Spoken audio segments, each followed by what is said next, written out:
To continue setting up the new machine, we're going to get into threading, winding a bobbin, and getting it started for its first couple stitches. Speaking of stitches, you have a stitch card that comes with the machine, and it's got a clear plastic on it. Go ahead and get that pulled off so you don't have any trouble seeing through that plastic. That sure doesn't need to be there any longer. And that will actually fit up above in the handle part of the machine.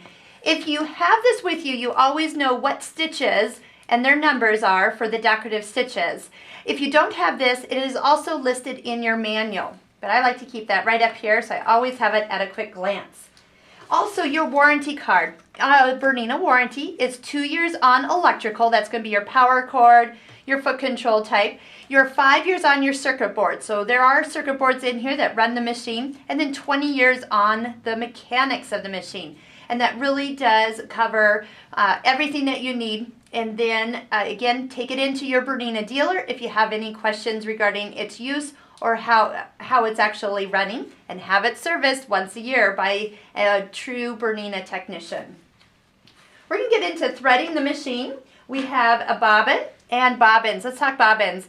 Bobbins are not a mix and match. You do want to use the bobbin that comes with the Bernina. They are specific in their diameter and weight, and I love them. They have this little kind of grips on the inside core here, making it really easy to wind our bobbins. Remember, we do have an extra bobbin down here. It usually is filled with white. Yes, it is, and that comes from the factory from when they actually tested it out. So I'll show you how you put your bobbin in separately. When you go to put your spool of thread on your machine, you want to match it up with a spool cap. Being that this has a smaller end, I'm going to put a smaller spool cap on it. When you do have your threads, and you brand a thread that has like the crisscross where it lays across the spool is called cross-wound thread. A thread that has more what's called stack thread, where the thread goes right next to each other all the way up and down the spool, that is a stack thread.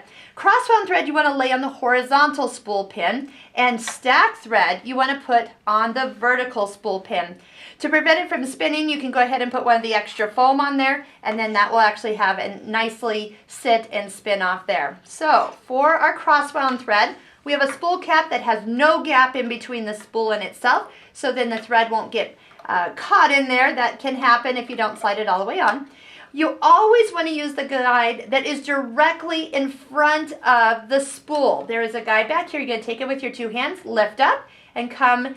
We're going to come over here to the bobbin pre-tensioner here, this little silver button. There's an arrow on it, so just follow the arrow around. That will have you go around clockwise, but make sure you get in there. Can you hear that little click?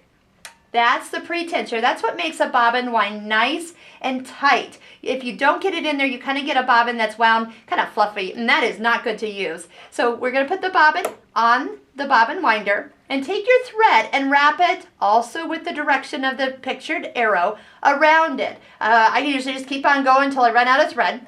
And there are actually 3 thread cutters on this machine.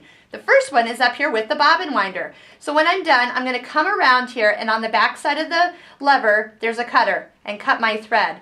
And then engage it, and it will start to spin. I am not pushing the foot control down. It has a separate bobbin winder motor. So if you need to, you can stop it, but then just go ahead and let it continue to fill. It will fill all the way to the very edges, which I love. Nice full bobbin here. And it will snap off when it is done. Now, what I like to do once it's finished is always use it in the area that it's set for. There it is. And it stops.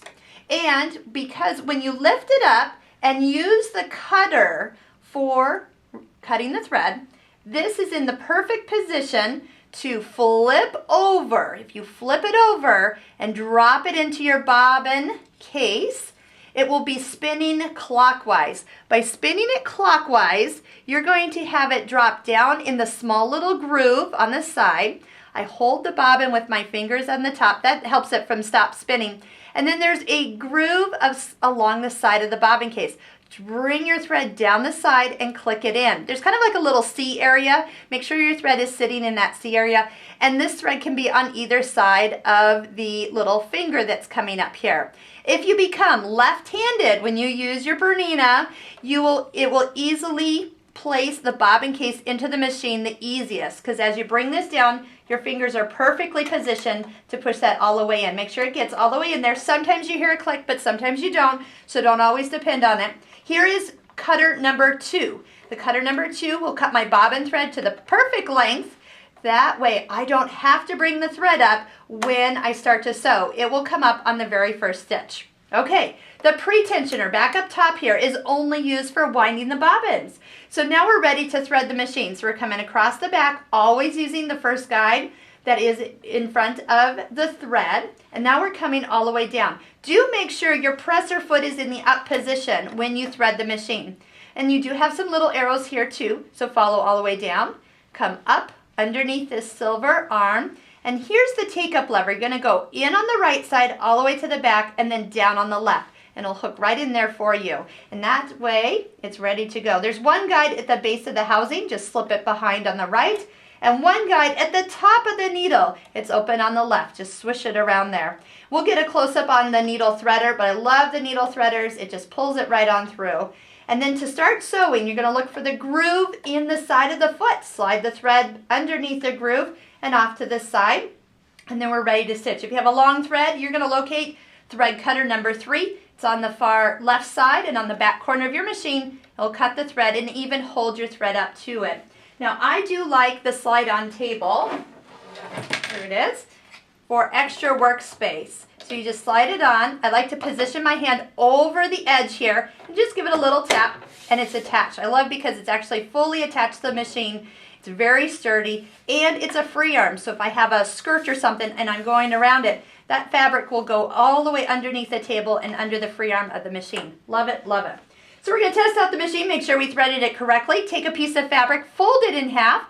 Always sew on 2 layers of fabric. I'm going to lower that down and see where we're at. Looking good. When you're done, your needle's going to stop in the up position. Lift up your presser foot, pull your fabric out, and with your left hand only, you can cut those threads on the thread cutter. Once again, that thread will stay up and held into place.